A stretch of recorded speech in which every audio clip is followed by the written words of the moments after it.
안녕하세요. 날 것을 있는 그대로 담아내는 한국 여론방송 이슈포커스 시간입니다. 오늘은 2014년도 8월 셋째 주에 어떤 일이 있었는지 다뤄보는 시간 가져볼까 합니다. 이석기 통합진보당 의원에 대한 항소심 선고가 지난 11일 서울고법에서 열렸습니다. 이석기 의원은 2심에서 징역 9년에 내란 음모에 대해선 무죄, 내란 선동에 대해선 유죄를 선고받았습니다. 영화 명량 돌풍이 계속해서 이어지고 있습니다. 최단 기간 1,000만 관객 동원수를 기록한 데 이어 도서, 관광까지 그 효과가 확장되고 있습니다. 취임한 지 한 달도 채 되지 않은 최경환 경제부총리가 경제 활성화 대책을 비교적 순조롭게 이끌고 있습니다. 오늘은 부동산 시장 활성화, 배당 소득 증대세, 그리고 사내 유보금에 대해 알아보겠습니다. 이석기 의원 항소심 선고 공판이 지난 11일 서울 서초동 서울고등법원에서 열렸습니다. 네, 최 기자, 먼저 이 전체적인 내용 설명부터 해주시죠. 네, 11일 오후 통합진보당 이석기 의원 항소심이 열린 서울고법 형사대법정 417호, 방청권 추첨을 거친 통진당 관계자와 취재진, 국가정보원 관계자 등 100여 명이 발디딜 틈 없이 들어차 있었습니다. 서울고법 형사9부 이민걸 부장판사가 오후 3시 40분쯤 형법상 내란 음모죄 성립 요건인 내란 범죄 실행의 합의에 이르렀다고 보기에는 증거가 부족하다. 공소 사실 중 내란 음모는 무죄라며 이 대목을 읽자 이 의원이 순간 웃었습니다. 피고인석에서 2시간여 동안 판결 선고 내용을 담담하게 듣던 그로서는 좀 이례적인 모습이었습니다. 그는 피고인 이석기에게 징역 9년과 자격정지 7년을 선고한다라고 할 때도 평정을 유지했습니다. 하지만 그 순간 이 의원의 친누나라고 밝힌 50대 여성은 그 부장판사를 향해 집안을 수치라며 의자를 치며 고함을 질렀습니다. 선거 후 일부 지지자가 울부짖거나 눈물을 흘리는 가운데 이 의원은 손을 흔들며 고맙습니다라고 외친 뒤 퇴장했습니다. 이 의원은 지난 9일 유튜브를 통해 공개한 최후 진술 녹음 파일에서 내란은 상상도 해보지 않았고 그럴 능력도 없다. 검찰은 내가 지시 공모했다고 듣도 보도 못한 아로 총책이라는 붉은 감투를 씌웠다고 주장했습니다. 자, 그럼 통합진보당에서 올린 이석기 의원의 육성 진술 영상을 들어보시겠습니다. 재판장님, 세월전은 이런 생각을 했습니다. 만약 2012년 4월에 총선에서 야권이 새누리당보다 더 많은 의석수를 얻었다면 어떻게 되었을까요? 그에 대선에서 박근혜 후보가 아닌 야당 후보가 대통령이 되었다면 어떻게 되었을까? 이 단순한 가정은 이번 사건의 본질입니다.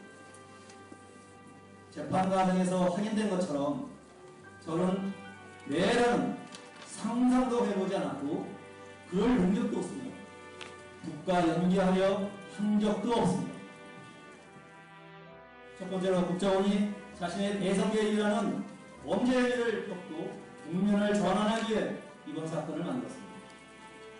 둘째, 한국 사회의 근비라 할 자주의 입장에 선 정치인과 진보 정치 세력의 입을 틀어막기 위해 날조되었습니다. 마지막으로 종북 색깔 공세로 야권의 일각을 파괴함으로써 야권 연대를 막고 궁극적으로는 정권 교체의 가능성을 없애기 위해 이번 사건은 만들어졌습니다. 그러기에 피고인으로 이 자리에 서야 할 사람은 제가 아니라 국정원과 그를 필요한 공안 세력입니다. 내란과 관련하여 총안전은커녕 계획서 종이 한 장 나오고 있습니다. 작년 2013년 5월 12일 전후에 3개월 동안 여기 있는 도당 간부들을 연락하거나 만난 적도 없습니다. 그런데 검찰은 내가 지시하고 공모하였다고 듣도 보도 못한 아로 총책이라는 붉은 감투를 씌웠습니다. 수년간 만나거나 연락한 바도 없이 어떻게 그런 게 가능한지 지금도 이해할 수가 없습니다. 우리 강연에 대한 검찰의 참견과 오도, 짜깁기, 왜곡이 이번 사건의 특징입니다. 가령 초소라는 표현도 그렇습니다.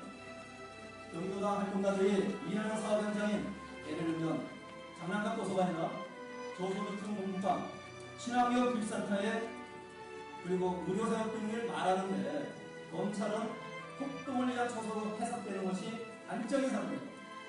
아니, 어린이를 위한 장난감 도서관에서 무슨 폭동을 음모한다는 것입니다. 더 심각한 문제가 있습니다. 검찰이 진보명가를 딸을 중자를 써서 종북으로 보는 것은 그들을 누가 시키면 무엇이든 하는 사람으로 보는 것입니다. 진보주의자들을 자기 머리가 없는 바보이자 풍차를 향해 돌격하는 동키호테로 보는 것입니다.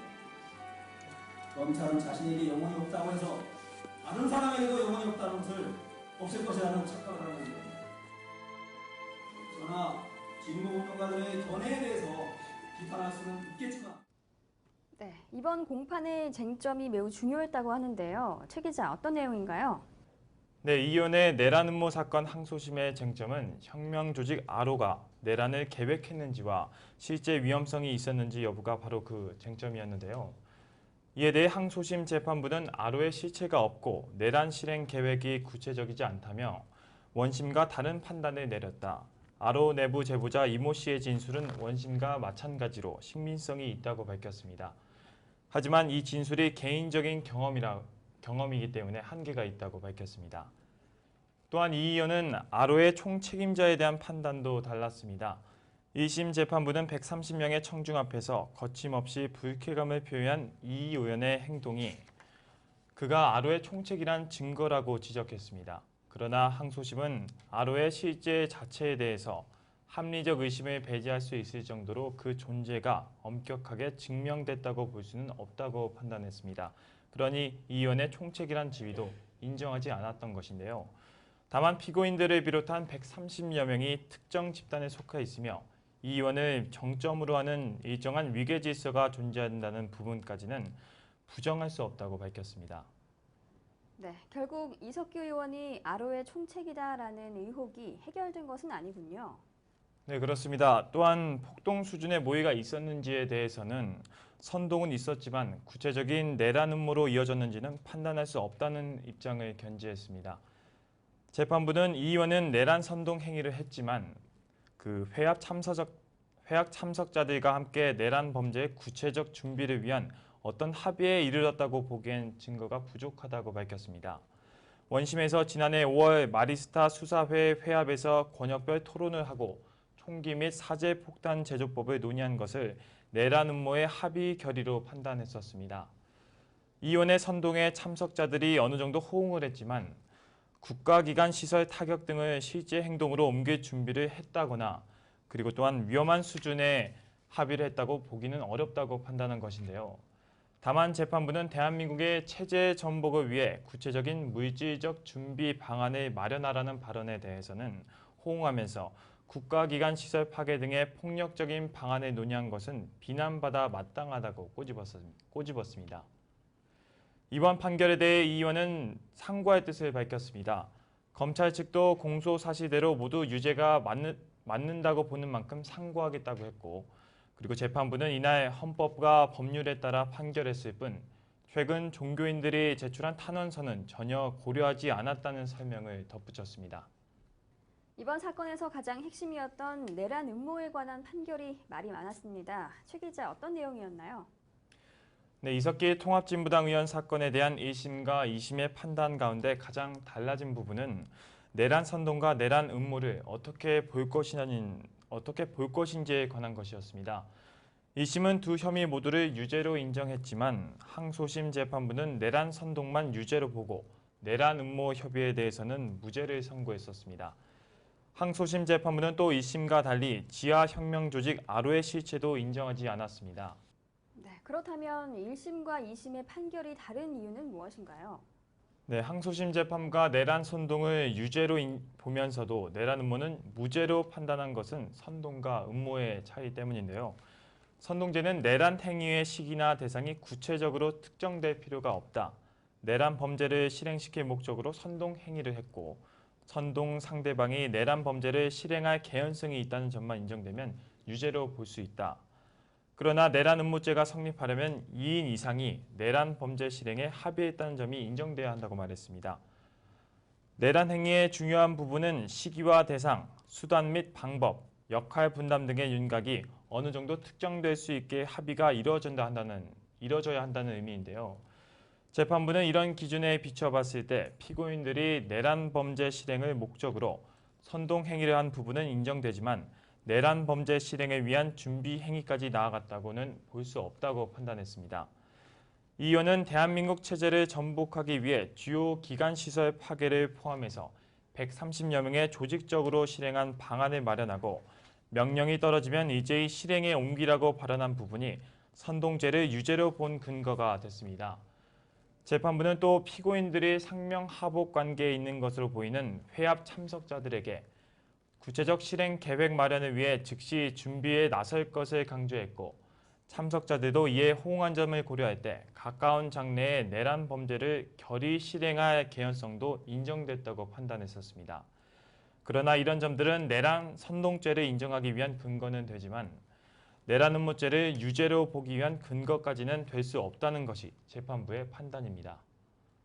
네, 그런가 하면 지하혁명 조직 아로에 대한 이야기도 있었는데요. 재판부가 실체의 존재 여부를 두고 판단을 내렸다고 하죠. 네, 그렇습니다. 내란 음모의 또 다른 핵심 쟁점은 바로 지하혁명 조직인 아로의 실체가 존재하느냐 하는 부분이었습니다. 변호인 측은 아로가 국정원과 검찰에 만든 허구 가상의 괴물이라고 주장했지만 1심은 아로가 주체 사상을 지도 이념으로 하고 그리고 사회주의 실현을 목표로 수령관에 기초한 지휘 통솔 체계를 갖춘 실지하는 조직이라고 봤습니다. 아로가 명칭과 3대 강령, 조직 체계를 갖추고 일정한 규율과 가입 절차를 가진 실지하는 조직이며 이 이유에는 아로의 총칙이라는 것입니다. 그러나 항소심 재판부는 아로의 실체를 인정하지 않았습니다. 제보자 진술의 신빙성은 어느 정도 인정할 수 있지만 그가 직접 경험한 소모임 활동 외에 아로 조직 체계나 구성원들에 관한 내용은 추측성 진술에 불과하다는 이유에서입니다. 다만 재판부는 아로가 존재하지는 않지만 피고인들을 비롯한 회합 참석자들이 이석기 의원을 정점으로 하는 특정한 사람들의 집단에 속하며 어느 정도 조직화된 다수라고 볼 수 있다는 단서를 달았습니다. 네, 1심과 2심 판결 결과에 차이가 있는데요. 최 기자, 이 두 공판의 핵심을 좀 짚어주시죠. 네, 지난 11일 서울 고등법원에서 열린 이석기 통합진보당 의원의 항소심 재판에서 내란 음모 사건은 내란 선동 사건으로 바뀌었습니다. 법원은 통합진보당이 이 의원의 행위가 내란 선동에는 해당되지만 내란 음모로 볼 수는 없다고 판단했습니다. 이번 사건의 발단이자 검찰이 지하혁명 조직이라고 주장한 아로의 실체도 인정하지 않았습니다. 내란 선동과 내란 음모는 모두 형법상 내란죄에 해당하는 중한 범죄입니다. 3년 이상의 유기징역이나 유기금고에 처하는 것으로 법정형도 같습니다. 그러나 범죄 구성 요건에서 내란 음모죄가 선동죄보다 더 까다롭습니다. 내란 선동죄는 상대방이 내란 행위를 하도록 선동하고 실행할 개연성까지 인정되는 경우 유죄로 판단합니다. 서울고법 형사 9부는 이 의원이 구체적인 준비와 실행 계획 마련을 위한 기준을 제시했다며 회합 참석자들이 이 의원과 상명 화복 관계에 있었고 발언에 적극 호응한 점을 보면 참석자들이 가까운 미래에 내란 범죄를 결의 실행할 개연성이 인정된다고 밝혔습니다. 내란 음모죄는 여기서 한 발 더 나아가야 하는데요. 개연성 정도가 아니라 실질적 위험성이 인정돼야 합니다. 검찰은 모임에서 총기 사용과 폭탄 제조 등이 언급되고 그리고 전화국과 가스기지 등이 거론된 것을 두고 구체적인 내란 음모라고 주장했습니다. 그러나 재판부는 내란 음모죄가 성립하려면 2인 이상이 내란 범죄 실행에 합의를 해야 한다며 내란 행위의 중요한 부분인 시기, 대상, 수단 및 방법과 실행 또는 준비에 관한 역할 분담 등의 윤곽은 어느 정도 특정해 합의해야 한다고 밝혔습니다. 이 의원은 나쁜 행동을 할 것을 참석자들에게 독려하고 지시해 참석자들의 공감하고 행동에 나설 만한 분위기가 조성됐지만 구체적인 실행 단계로까지 발전됐다고 보기는 어렵다는 뜻입니다. 항소심 재판부는 아로의 존재도 인정하기 어렵다고 판단했습니다. 검찰은 2013년 5월 서울의 한 장소에서 모인 130여 명의 참석자들이 지하혁명 조직 아로의 조직원들이라고 주장했습니다. 검찰은 아로가 북한의 대남혁명 노선을 추구하면서 전쟁이 임박한 시기에 폭동을 준비하는 조직으로 봤습니다. 아로가 이 의원을 전략적으로 국회로 진출시켰다고 판단했는데요. 검찰이 아로의 존재를 증명하는 증거로 제출한 것은 전직 아로 조직원이자 제보자 진술입니다. 1심도 이 제보자의 증언에 유죄 판단의 근거로 삼았었습니다. 그러나 항소심 재판부는 제보자가 직접 경험한 소모임 활동 외에 조직 체계, 구성원 등에 관한 것은 추측 진술에 불과하다며 그것만으로는 아로의 존재를 인정할 수 없다고 밝혔습니다. 재판부는 회합 참석자들은 통합진보당 경기도 당원들 중 이 의원을 정점으로 하는 특정한 사람들의 집단에 속하므로 어느 정도 조직화된 다수인으로서 내란 음모죄의 주체가 될 수 있다고 밝혔습니다. 재판부가 회합과 참석자들의 위험성을 인정하면서도 단체로 인정하지 않는 것은 그만큼 형사 판결이 갖는 무게를 고려했기 때문인 것으로 풀이할 수도 있는데요. 재판부가 아로의 존재를 법적으로 인정할 경우 아로는 국가보안법에 처벌을 받는 반국가단체가 되고 반국가단체 구성죄는 내란 음모죄보다 무겁게 처벌됩니다. 위험하거나 의심스럽다고 해서 부족한 증거로 형사처벌 대상으로 볼 수 없다는 것인데요. 검찰이 제출한 증거를 거의 모두 유죄 판결의 근거로 쓴 1심과 의심의 차이는 이 점에서 가장 컸습니다. 네, 1심과 2심의 결과에 차이가 있는 가운데 결국 이석기 의원에 대한 징역이 20년에서 9년으로 줄어들게 됐습니다. 자세한 설명해 주시죠. 네, 내란 음모 사건으로 불렸던 이번 사건에서 정작 내란 음모 혐의는 인정되지 않았다는 것이 제가 앞서도 말씀드렸던 내용인데요. 그런데도 재판부가 이 의원에게 징역 9년과 자격정지 7년을 선고한 것은 현직 국회의원이 공당에서 국가체제 전복을 논의했다는 점을 무겁게 받아들였기 때문으로 풀이됩니다. 재판부는 양형 이유에서 피고인들의 행위는 그 자체로 대한민국의 존립, 안전과 자유민주적 기본 질서에 중대하고 급박한 해악을 끼치는 것으로 죄질이 무거워 그에 상응하는 엄중한 처벌이 필요하다고 판시했습니다. 특히 헌법과 국회법에 따라 국가 이익을 우선해야 할 현직 국회의원 주도 아래 국가의 지원을 받는 공적인 정당 모임에서 이런 사건이 발생했다는 데 심각성이 있다고 말했습니다. 재판부는 피고인들이 국가기관 시설 파괴와 전시에 어떻게 행동할 것인지 논의했음이 명백하고 녹취록이 조작된 것으로 볼 수 없는데도 범행을 반성하기는커녕 국가정보원에 조작된 사건이라고 주장하며 사회 분열과 혼란을 조장했다고 꾸짖었습니다. 지난 30일 개봉한 한국 영화 명량이 연일 신기록을 세우고 있습니다. 대체 명량 열풍의 원인은 무엇인지 분석해 볼까 합니다. 최 기자, 먼저 이 명량을 둘러싼 논란부터 정리해 주시죠. 네, 역시나 명량도 피해가지 못했습니다. 바로 독과점 문제인데요. 하지만 명량은 이 문제에 대해 도둑들이나 그리고 광해 때와는 사뭇 다른 풍경을 연출하고 있기도 합니다. 좌석 점유율이 너무 높아 독과점 얘기를 쉽게 못 꺼낸다는 말도 할 수가 있는데요. 그도 그럴 것이 명량이 지난 30일 개봉 이후 하루도 빠지지 않고 연일 스코어 경신을 하며 한국 영화계의 새로운 역사를 써내려가고 있습니다. 개봉 12일 만에 1000만 관객을 돌파했고 역대 1000만 영화들이 그랬듯 여전히 1000만 영화 배경의 스크린 독과점 논란에서 자유롭지 않은 상태나 높은 점유율은 이를 어느 정도 상쇄시키는 모습입니다. 기본적으로 영화의 흥행은 스크린 수와 관계가 있는데요. 명량 스크린 독과점 논란의 가장 큰 이유는 이 영화가 극장을 보유한 CJ가 배급한 영화이기 때문입니다. 그렇기에 아무래도 쇼박스나 뉘의 작품들보다는 유리한 위치에 있는 것이 사실입니다. 하지만 많은 스크린 수가 관객 수로 이어지는 것은 아닌데요. 네, 그러나 실제로 역대 가장 많은 스크린을 차지한 영화는 지난 6월 개봉한 트랜스포머, 당시 최고 스크린 수가 1602개였지만 이 영화는 총 529만여 명의 관객을 동원했습니다. 트랜스포머 시리즈의 네 번째 편이었던 이 영화는 700만 명대를 기록했던 전작들에 비해 훨씬 못 미치는 관객을 모았습니다. 네, 그렇다면 이 명량의 스크린 수는 어느 정도 되나요? 네, 명량의 스크린 수는 2위입니다. 최고 1,586개의 스크린으로 11일까지 1,130만여 명의 관객을 모았습니다. 개봉 당시 스크린 수는 1,159개였는데요. 스크린 수가 관객 수와 꼭 비례하지 않는다는 것을 보여주는 결과입니다. 네, 명량은 지난 11일 1,200개에서 6,582번 상영됐고 2위 해적은 스크린 수 790개, 상영 횟수 3,980번을 기록했습니다. 해적 역시 롯데시네마를 보유한 롯데엔터테인먼트의 배급 영화입니다. 전국 극장의 스크린 수가 2,500개라는 것을 고려했을 때 명량이 절반이 넘는 스크린을 장악한 것은 맞습니다.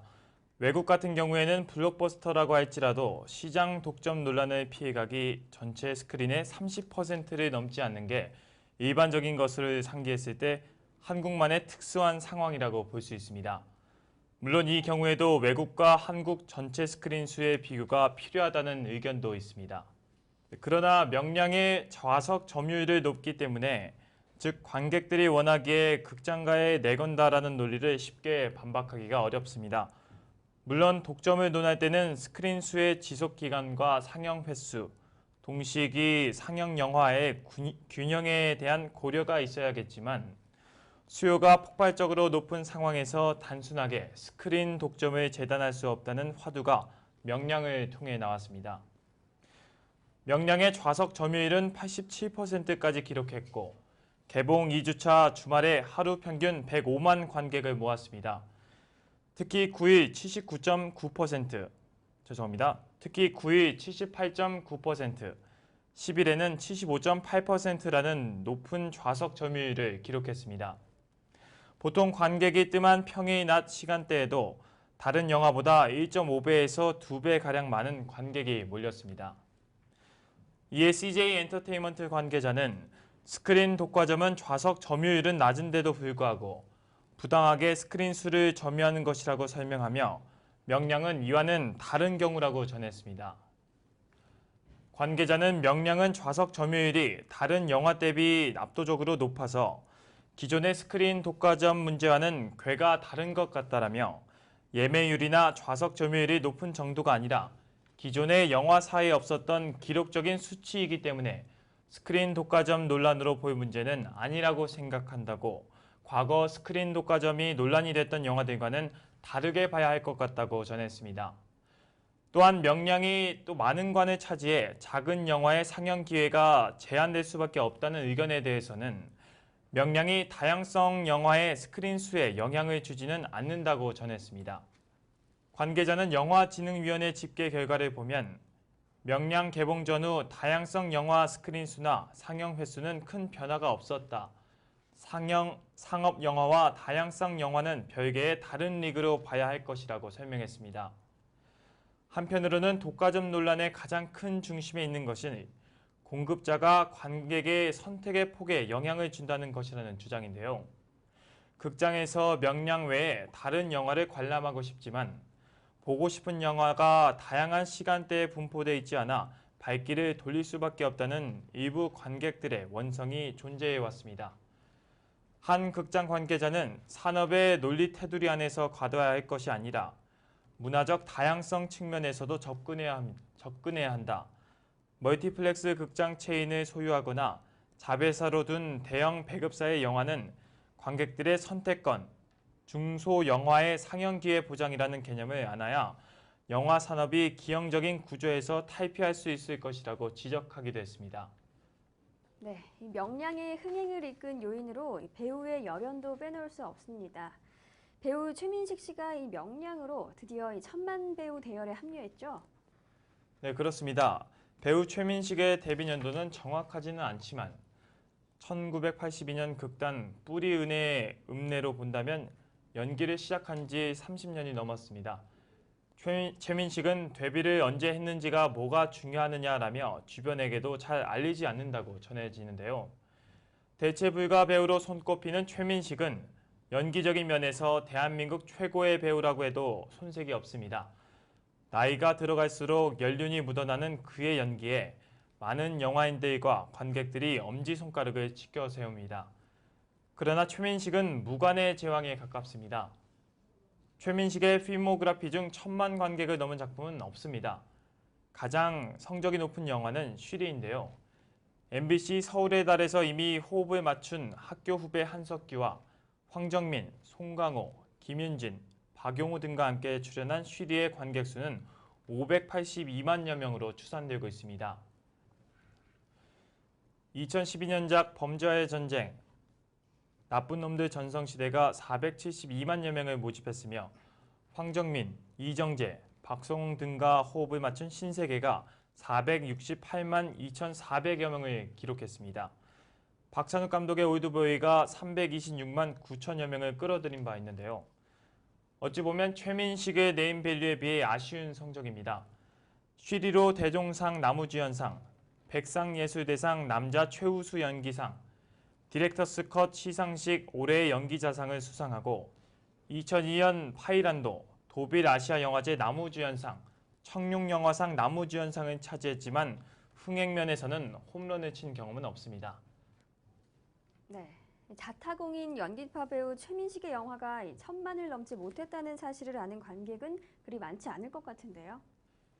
네, 하지만 최민식 입장에서는 1,000만 영화가 그렇게 중요하지 않을 수가 있습니다. 배우가 좋은 작품으로 좋은 연기를 보여줄 수 있으면 됐다고 생각하는지도 모르겠는데요. 지난 2012년 범죄와의 전쟁으로 제33회 청룡영화상 나무주연상을 수상한 최민식은 수상 소감으로 영화계의 한 해를 마무리하는 이 잔칫날에 이렇게 상도 받고 기분이 좋은 날이지만 마음 한구석은 무거운 기분이 든다고 말문을 열었습니다.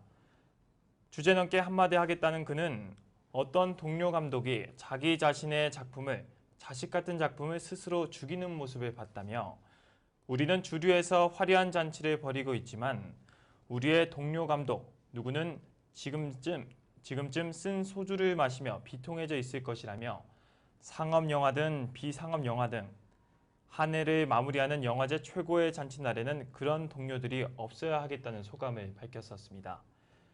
영화계에 대한 진정한 애정이 느껴지는 수상 소감이었습니다. 그래서 최민식의 1,000만 배우 등극의 의미는 남다릅니다.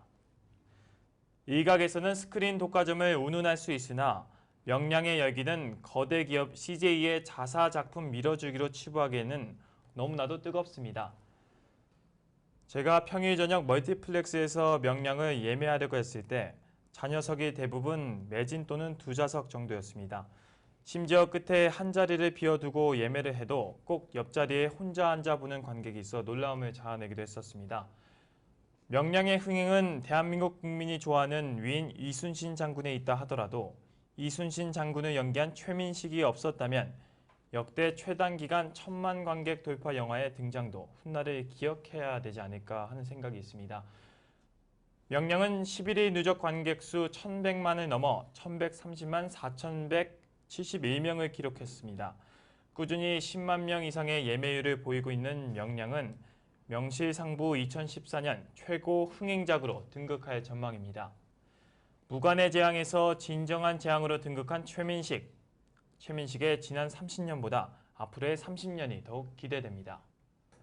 네, 그런가 하면 이 영화 명량 돌풍에 서점가 일대에서는 이순신 열풍이 불고 있다고 합니다. 최 기자, 어떤 내용인가요? 네, 요즘 서점가에서 쥐락펴락하는 인물이 있습니다. 리더십 부재의 시대가 호출해낸 국민영화 명량의 이순신입니다. 교보문고 집계에 따르면 이순신 관련 책은 명량 개봉 전후인 최근 2주간에 5,390권이 팔려 지난해 동기 대비 9배 이상 팔려나갔습니다. 150여 종이 넘는 책들이 각축을 벌이고 있는 가운데서 세대별로 어떤 책이 끌렸는지 들여다봤습니다. 이미 스테디셀러인 소설가 김은의 장편 칼의 노래는 모든 세대를 통틀어 선두를 꿰찼습니다. 외부 세계와 불화하고 갈등한 이순신의 내면에 가장 가까이 다가갔다는 점이 인기의 이유로 풀이됩니다. 2002년 생각의 나무에서 처음 출간된 칼의 노래는 2004년 고 노무현 전 대통령의 탄핵 기간 중 마음을 다잡으며 읽은 책으로 알려지며 출간 6년 만에 100만 부 넘게 팔렸습니다. 당시 노무현 특수였다면 이번엔 명량 특수인 셈입니다. 개정판을 낸 문학동네에 따르면 하루에도 2,000부씩 주문이 들어오는 등 영화 개봉 이후 지금까지 2만 부 넘게 팔렸습니다. 출간된 지 10년이 훌쩍 넘었는데도 책이 여전히 이순신 책의 대명사로 읽히는 이유는 무엇일까요? 황종현 문화평론가는 작가가 타고난 재능과 도덕성으로 만들어진 구국 영웅이나 위인으로서가 아니라 역사에서 공백으로 남아있었던 정치, 사회적 외부 세계와 갈등하는 인간 이순신의 내면을 실감나게 재현했기 때문에 현대인과 깊이 소통할 수 있었다면서 소설 속에서 이순신의 리더십이 개인을 수렁 속으로 집어넣는 혼란과 고통 속에서 실존적 고뇌를 통해 나온 것이라는 것도 현 시점에서 공감을 샀다고 짚었습니다. 난중일기도 이순신 관련 서적 15위 안에 4권이나 올라있을 정도로 400여 년의 시간을 관통해 공감대를 이어나가고 있습니다. 이 가운데 노승석 여해고전연구소장이 최근 북한 국어학자 홍기문이 1955년 한글로 번역한 난중일기를 반영해 펴낸 증보 교감 완역본이 가장 상위권에 올라와 있습니다. 조직 내 리더십과 처세를 고민하는 30대 남녀 독자들은 그러나 이순신이 있었다를 선택했습니다. 전국은행연합회 부장인 저자가 이순신의 인간적인 면모를 벗겨내 직장인들에게 전하는 메시지가 공감을 샀다는 분석입니다. 책을 펴낸 출판사 일상이상의 김종필 대표는 실제 직장인인 저자가 이순신이 기적의 승리를 이뤄내기까지 실수도 하고 상관의 부당한 청을 맞서기도 하며 한계를 딛고 성장해 나가는 모습을 부각시켜 직장인들이 책을 많이 찾는 것 같다며 전쟁, 재난 등 위기 상황에서도 무능하고 책임 회피에 급급한 조선 지배층과 오늘날의 지배층을 겹쳐 보이며 비판한 것도 진보 성향이 강한 젊은 층이 찾는 이유인 것으로 보인다고 말했습니다. 20대 남성들은 자기계발서로 분류된 진심진력, 삶의 전장에서 이순신을 만나다에 손길을 뻗었습니다. 이순신이 남긴 말과 글, 읽은 책 등을 통해 삶에 대한 이순신의 자세와 추구하는 가치, 리더십의 요체 등을 짚어보는 책입니다. 박윤조 더 퀘스트 인문교양팀장은 평전, 역사서 등이 대부분인 다른 이순신 책과는 달리 이순신의 생과 철학에서 요약된 3가지 한자를 주제로 자기인식과 타인과 관계를 맺는 법, 조직을 이끄는 법 등을 풀이해 이제 막 삶을 개척해 나가는 20대들의 흥미를 끈 것 같다고 표현했습니다. 네, 이 영화 명량의 힘이 정말 대단하다는 생각이 듭니다. 이 출판업계뿐 아니라 유통업계 쪽에서도 이순신 특수를 보고 있다고 하죠. 네, 그렇습니다. 이순신 열풍이 유통업계에 불고 있습니다. 영화 명량이 지난 10일 개봉 12일 만에 1,000만 관객을 돌파하면서부터인데요. 명량의 1,000만 관객 돌파는 괴물이 세운 기록을 열흘 앞당긴 역대 최단 기록입니다.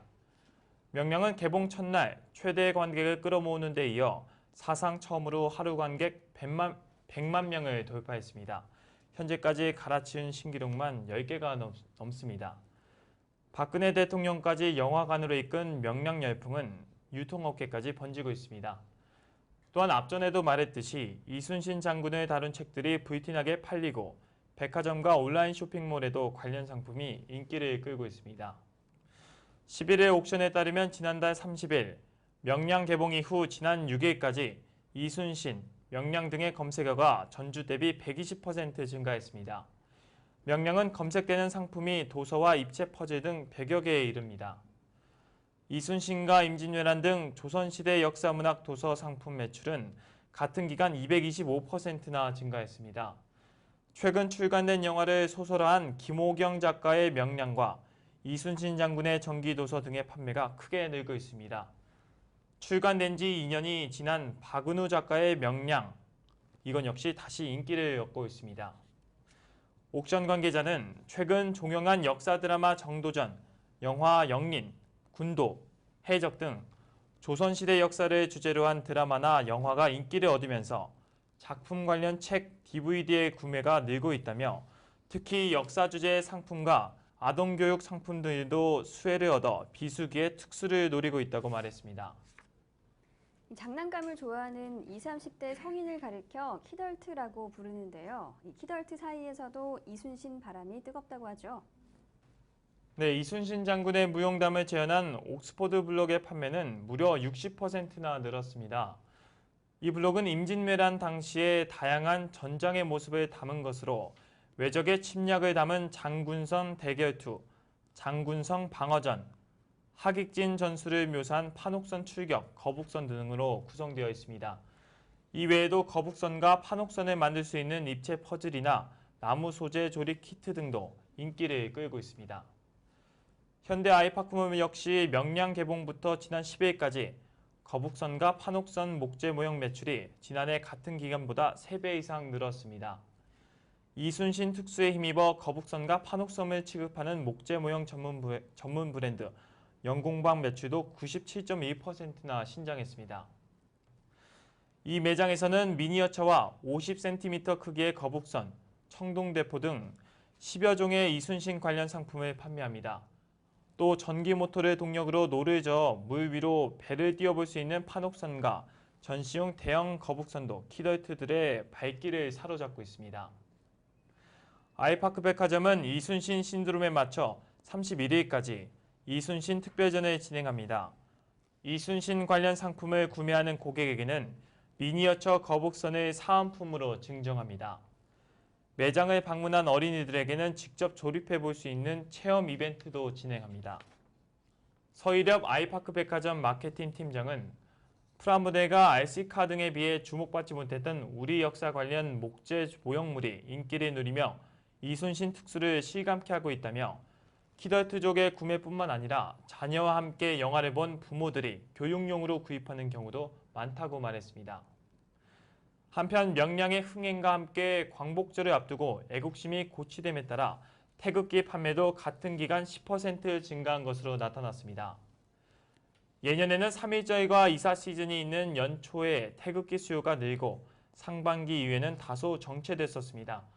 하지만 올해는 비수기인 여름에 판매량이 증가해 명량의 흥행 특수를 노린 것으로 보입니다. 네, 그런가 하면 이 명량 덕분에 아산 현충사를 방문하는 사람들이 늘고 있다고 하는데요. 자세한 내용 전해주시죠. 영화 명량 흥행으로 이순신 장군 사당이 모셔져 있는 아산 현충사 방문객 수가 전년보다 배 이상 늘었습니다. 이런 가운데 충남 아산시가 새로운 시티 투어 코스를 개발하고 관광 자원화와 함께 도시 이미지 제고에 나섰습니다. 12일 현충사 관리사무소와 시에 따르면 영화 명량이 개봉했던 지난달 30일 1,121명, 31일 592명에 그쳤던 현충사 관람객이 영화 흥행과 함께 많이 늘어나기 시작해 이달 들어 1일 2,082명, 2일 3,693명에 이어 6일 3,324명으로 최고를 기록한 데 이어 하루 3,000명 선을 유지하고 있습니다. 영화 흥행에서부터 도서 그리고 완구류, 나아가 태극기 판매 급증까지 명량이 가진 힘에 대해 알아봤습니다.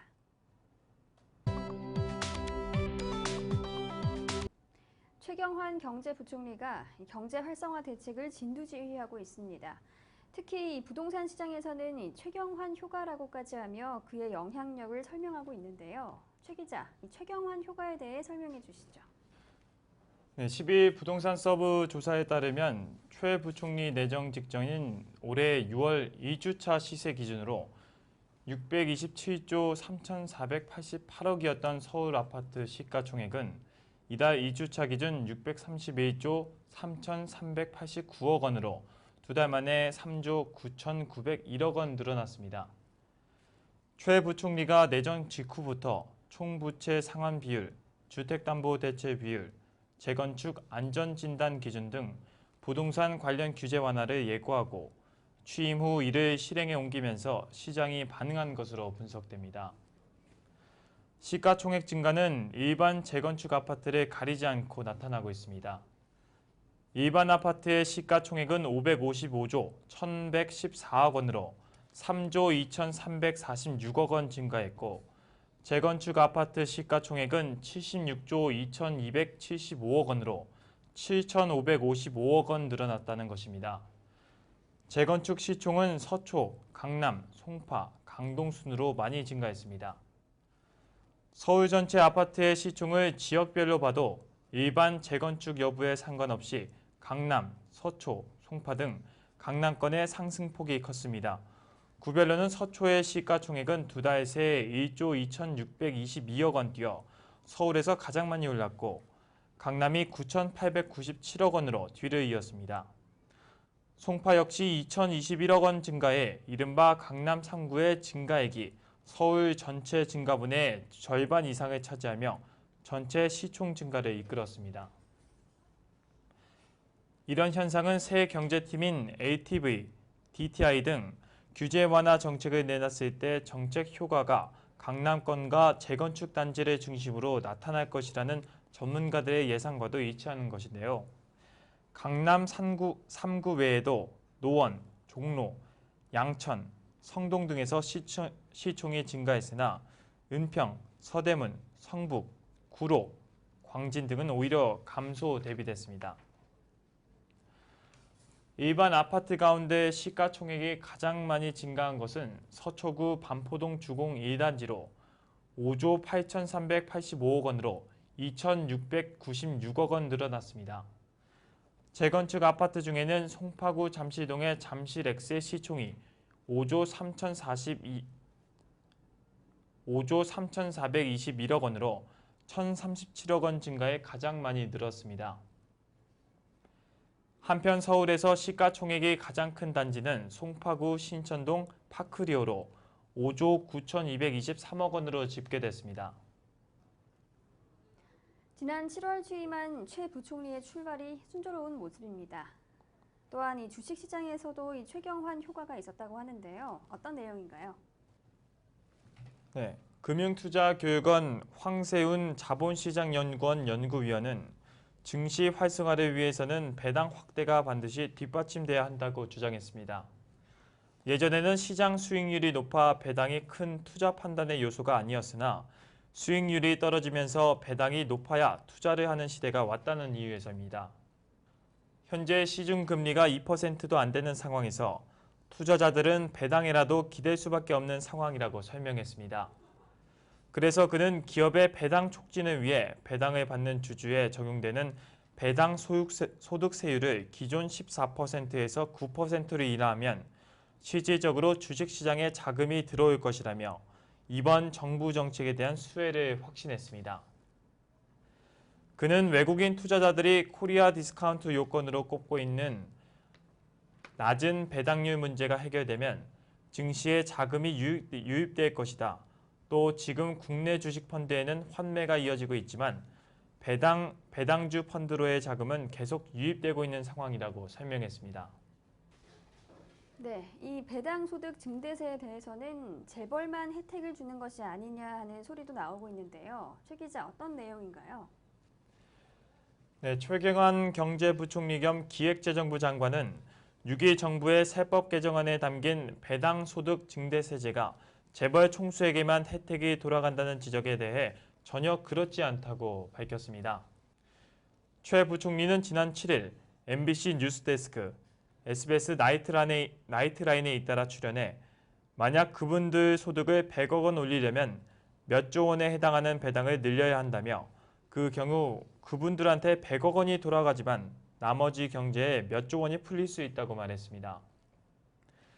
최 부총리는 한국 경제는 대단히 심각한 상황이라며 세월호 참사 영향도 있지만 우리 경제의 구조적 문제가 복합적으로 분출한 것으로 보고 있다고 말했습니다.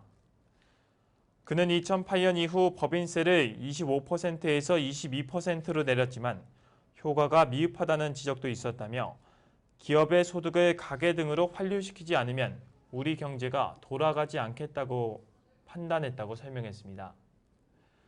최 부총리는 이어 투자, 임금, 배당을 통해 기업의 돈이 가계나 민간 부문에 흘러갈 수 있도록 유도하겠다며 기업들도 이해하고 협조할 것으로 기대한다고 말했습니다.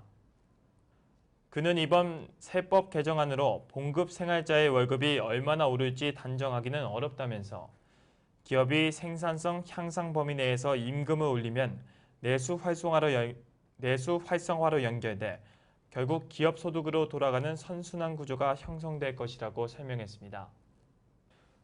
최 부총리는 총부채 상환 비율, 주택담보대출 비율 관련 규제도 합리화하고 실수요자 중심의 주택시장 대책을 강구하고 있다며 주택시장이 안전화될 것으로 보고 있고 그렇게 돼야 전월세가 안정돼 서민들이 혜택을 받을 수 있다고 말했습니다. 그는 이번 기회가 한국 경제를 본 궤도에 올려놓을 수 있는 마지막 기회라는 절박한 심정으로 모든 대책을 강구하고 있다면서 당면한 위기를 반드시 극복할 수 있도록 최선을 다하겠다고 강조했습니다. 네, 마지막으로 이 최 부총리가 가장 먼저 언급했던 사내 유보금에 대한 이야기는 여러 가지 해석이 있다고 하는데요. 최 기자, 자세한 설명해 주시죠. 네, 최경환 부총리 겸 기획재정부 장관은 사내 유보금 과세 방침과 관련해 지난 정부의 법인세 인하폭 3%포인트 내에서 과세 수준을 정하겠다고 밝혔습니다. 최 부총리는 지난 26일 강원도 평창 알펜시아 리조트에서 열린 전경련 최고 경영자 학예 포럼에서 재계가 우려하고 있는 사내 유보금과 세 문제에 대한 견해를 밝혔습니다. 최 부총리는 과세폭은 지난 정부가 법인세를 25%에서 22%로 인하했던 만큼 법인세를 깎아준 요율 내에서 정하도록 하겠다며 그간 쌓여진 사내 유보금은 불문에 부치되 앞으로 발생하는 단기 순이익은 인건비, 투자 등에 활용할 수 있도록 유도하겠다고 강조했습니다. 최 부총리는 이어 사내 유보금이 업종별로 특성이 있다. 현재 업종별로 시뮬레이션을 하고 있으며 업종별 평균치를 내 평균을 초과하는 부분에 대해서만 과세를 할 계획이라고 말했습니다. 그는 사내 유보금 과세의 예를 들면서 한 제조업계가 평균적으로 단기 순이익의 60에서 70%를 투자, 배당, 인건비 등에 지출하고 있다면 이 평균치를 과세 범위로 준용하겠다는 뜻을 내비쳤습니다. 그는 특히 세금을 추가로 내야 하는 것에 대한 기업들의 우려가 큰데 기업 지출을 적정 수준에서 운영하면 추가로 낼 세금은 없을 것이라며 페널티가 아니니 기업들은 크게 걱정하지 않아도 된다고 거듭 강조했습니다. 한편 허창수 전국경제인연합회 회장은 이날 기자들과 가진 간담회에서 사내 유보금 과세 방침에 대해 정부가 아웃라인만 내놓고 세부 내용은 발표하지 않아 구체적으로 평가하기 어렵다고 말했습니다. 경제계가 그동안 강력하게 반대했던 것과는 사뭇 다른 분위기를 보였습니다. 그는 최경환 부총리가 오랜 공직 생활을 거쳐 지식경제부 장관도 지냈고 박근혜 대통령의 신임도 있어 누구보다 추진력 있게 잘할 것이라고 기대감을 나타냈습니다. 네, 그렇다면 이 반대 의견은 어떤가요?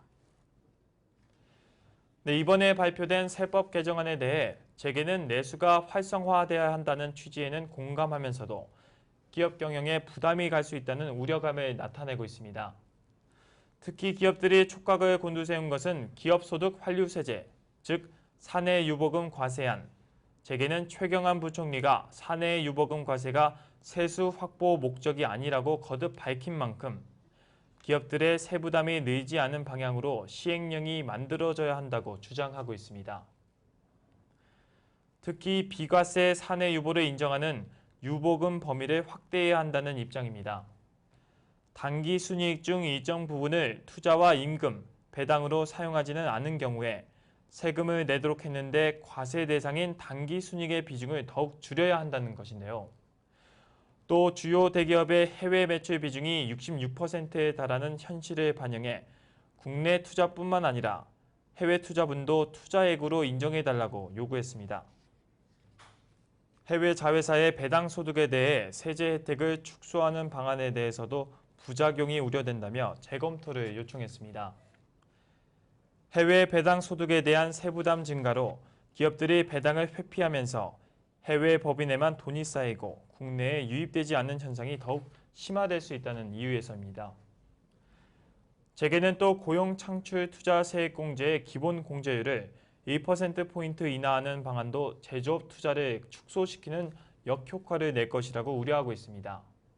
세제 개편안의 핵심이 대기업이 곳간에 쌓아둔 돈을 시중에 흘러가게 하겠다는 것인 만큼 향후 국회 논의 과정에서 정부와 재계 간의 줄다리기가 불가피할 전망입니다. 네, 오늘은 8월 셋째 주 이슈에 대해 좀 더 자세히 살펴본 시간이었습니다. 날 것을 있는 그대로 담아내는 한국 여론방송 이슈포커스 여기서 마칩니다. 시청해주신 여러분 고맙습니다.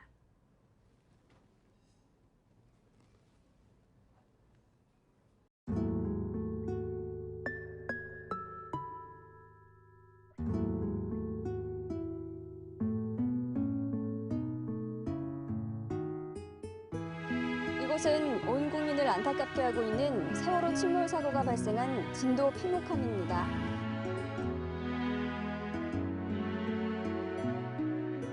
그대를 바라보면 포근함을 느꼈지. 아직도 나에게 남아있는 그대의 모습, 나의 맘 고요하게 해.